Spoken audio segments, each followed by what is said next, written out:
Hello children, good morning and welcome back to chemistry class. Dear children, in the last class we have discussed about the chemical classification of matter into element, compound and mixture.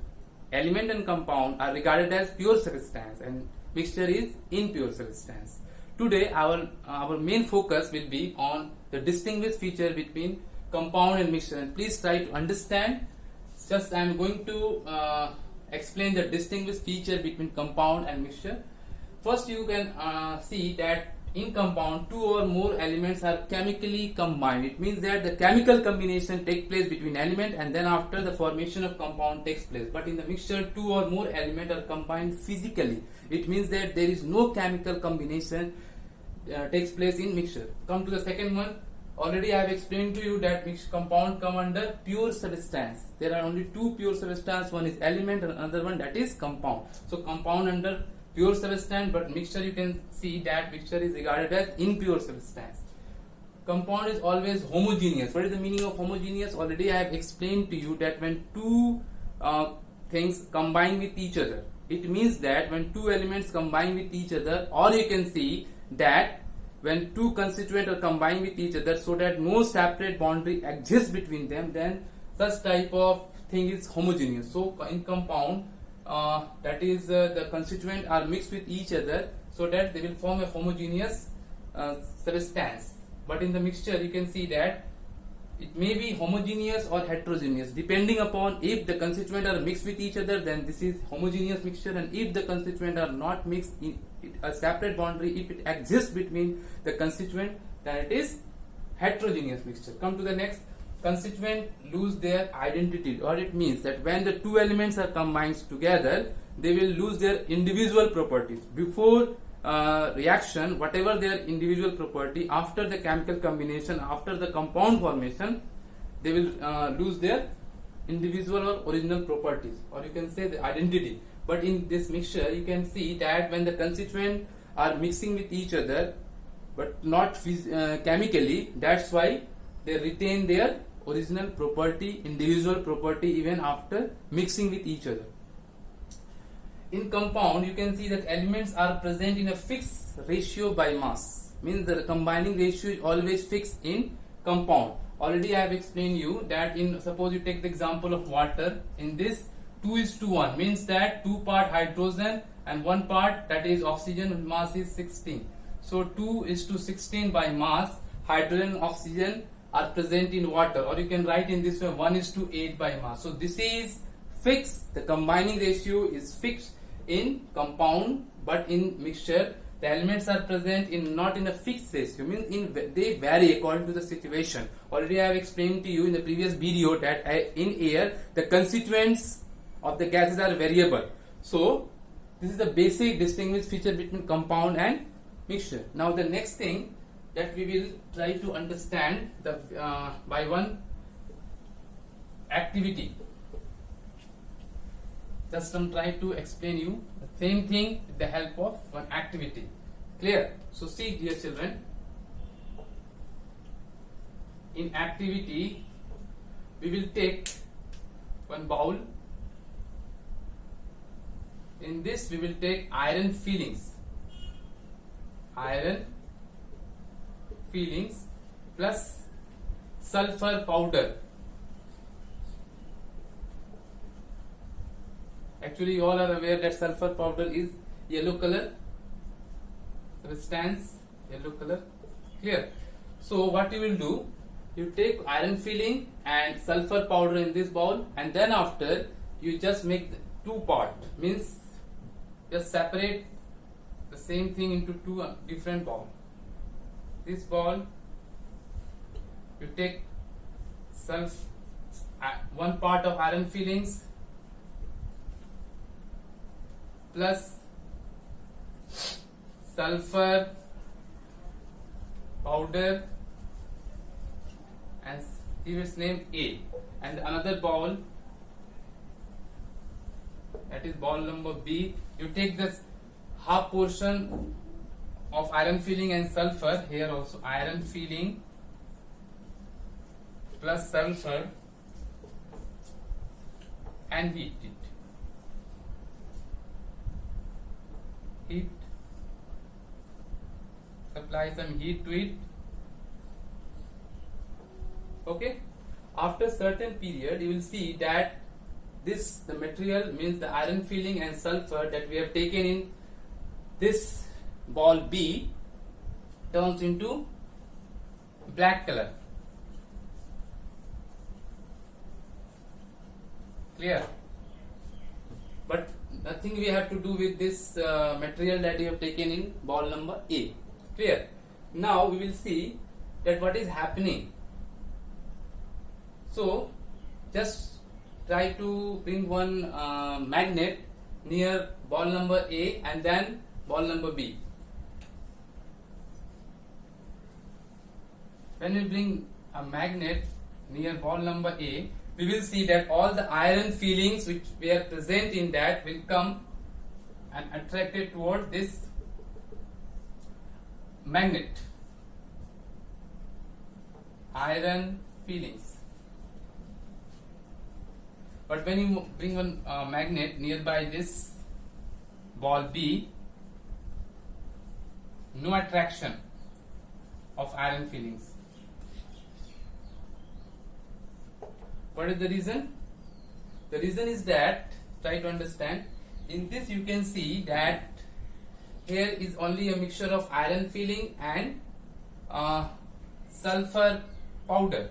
Both things were present in the beginning, but when we have brought this magnet nearby this ball, all the iron get attracted, and then after due to attraction all iron fillings comes on the surface of this magnet.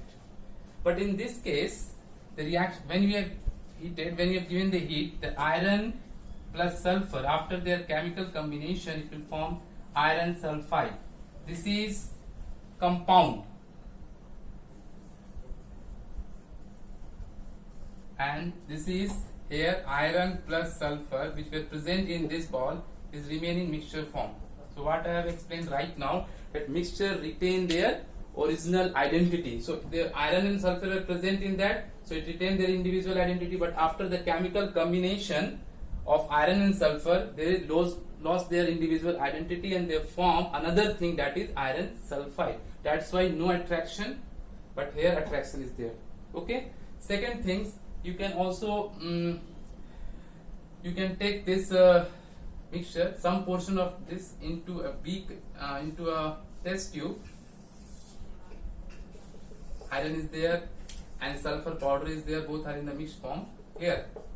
And then after you add some carbon disulfide, you will see that carbon disulfide dissolve the yellow color sulfur which is present there. Clear?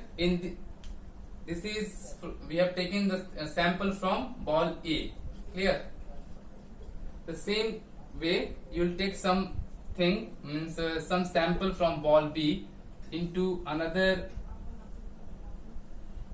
test tube, and that is your, already I have explained you, that is iron sulfide is black color substance. So please keep here and add carbon disulfide.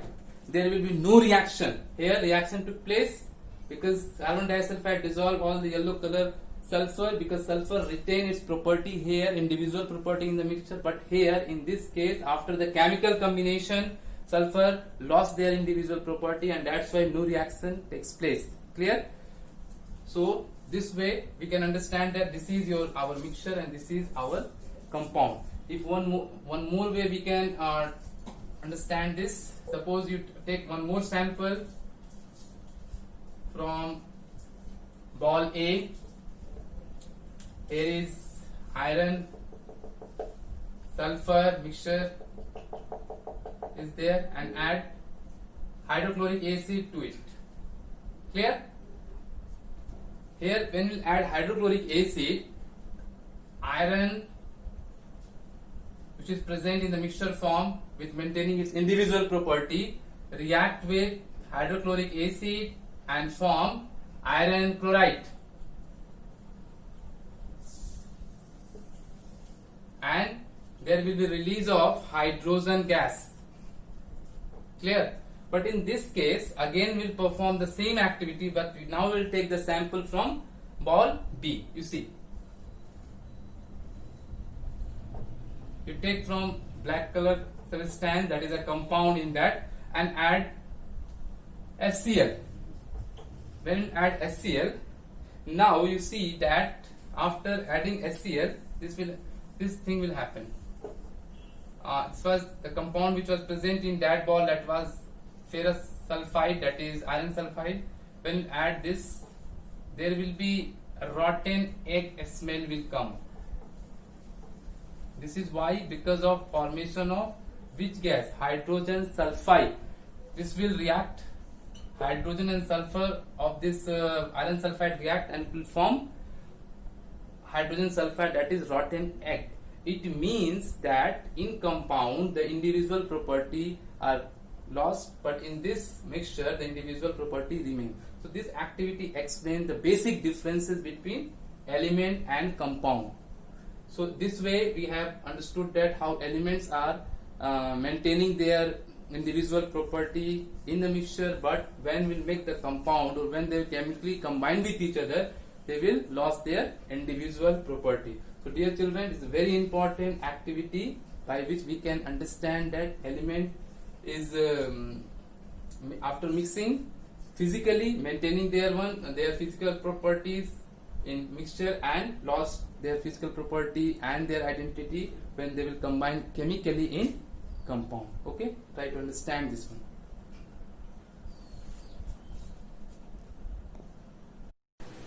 Okay children, let's see one question based on compound and mixture. You just see that you have to, all the samples are given, and now we have to classify the following as a pure substance and mixture. So first is given, that is air. Already I have explained to you that air is a mixture of gases. Definitely it is homogeneous mixture.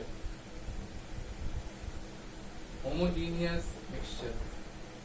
Milk, definitely homogeneous mixture.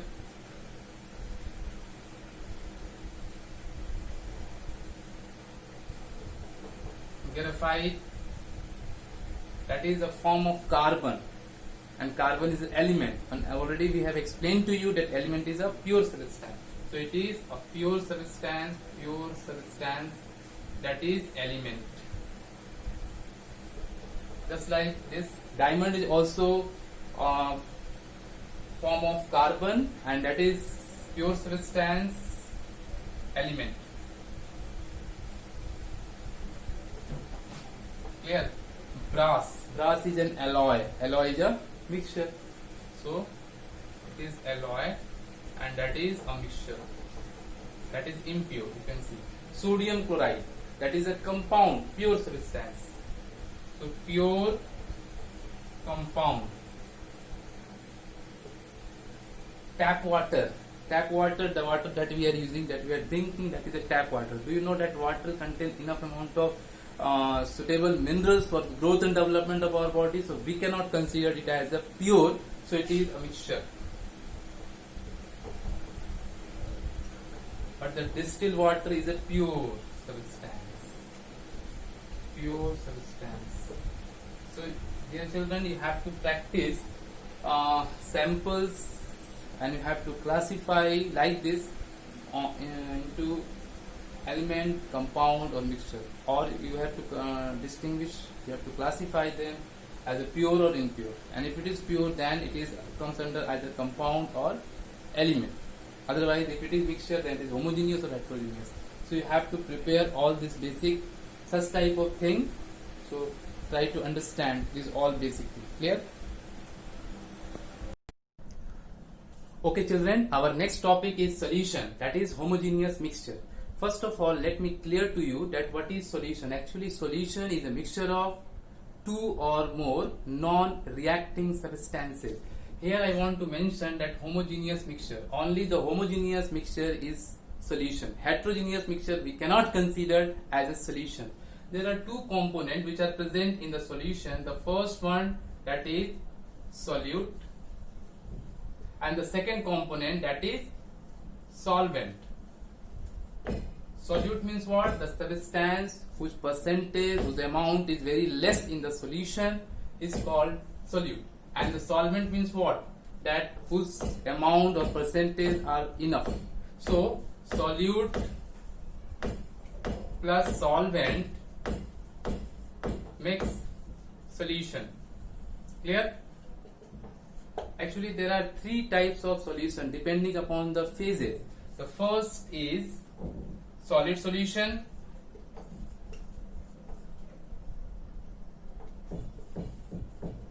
The second is liquid solution.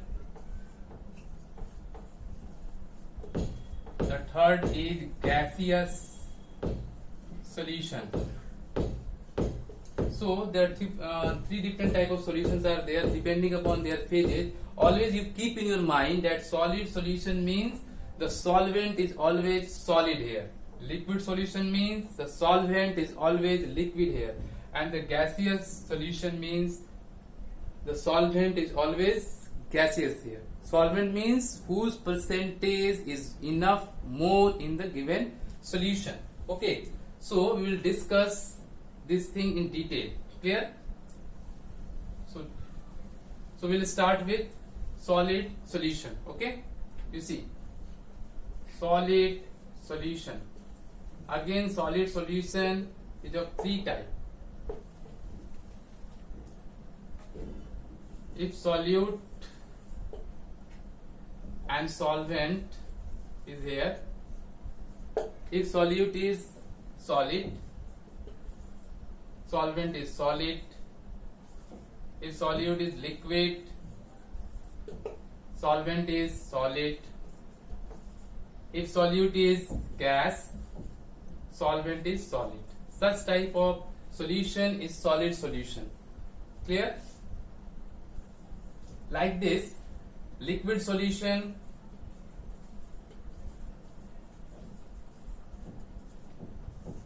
if solute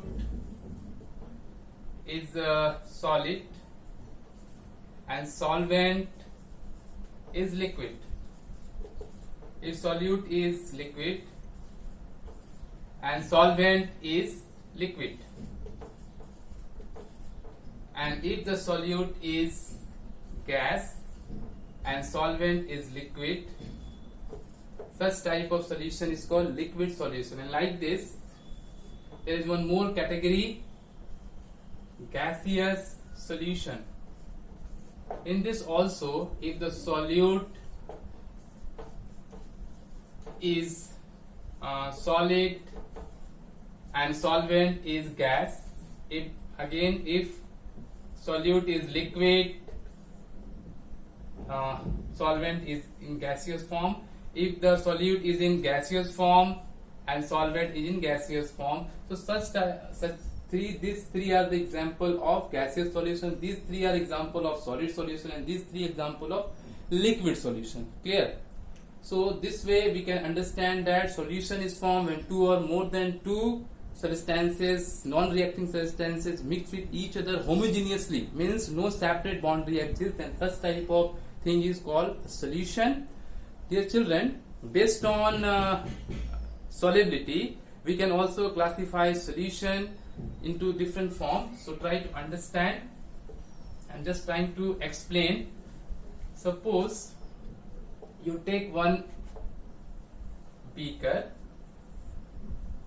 In this some water you can take, clear, and add some sugar to it. Add sugar. When you are adding some sugar to this water in that beaker, easily the sugar will dissolve in water. Such type of actually sugar is solute and the water is solvent. Clear? So when you are dissolving sugar in this solvent water, easily sugar is getting dissolved. Such type of solution is called unsaturated solution. Unsaturated solution. It means that the solution in which the solute dissolve easily, that is called unsaturated solution. But when you dissolve continuously, a time will come when no more sugar or solute dissolve in this solution and start separating out, or it will start coming to the bottom portion of this beaker. Is not going to dissolve. If enough salt or enough sugar or enough solute you are adding, then it will come to the bottom area. It means that the solution gets satisfied with the solute, and after that such type of solution is called saturated solution. Saturated solution. Here one thing I want to mention you, that when you heat, when the solution become saturated and when you are giving heat to the solution, again the saturated solution return back to unsaturated. So only by heating we can change saturated solution into unsaturated solution. Clear? But when the saturated solution is there and when we are lowering its temperature, make it cool, by cooling, a crystallization will be there. You can say that a crystal formation will be there, and that is called such type of solution on cooling. Such solution after cooling, the solution become super saturated solution. So here you keep in your mind saturated solution on heating change into unsaturated solution, and saturated solution on cooling change into super saturated solution. Clear, dear children? So dear children, this is the topic that I have discussed today. Try to revise, try to learn, and if you have any doubt regarding this topic, feel free to ask. Till try to revise, try to learn. Okay? Dear children, try to enhance your knowledge. Thank you to all of you.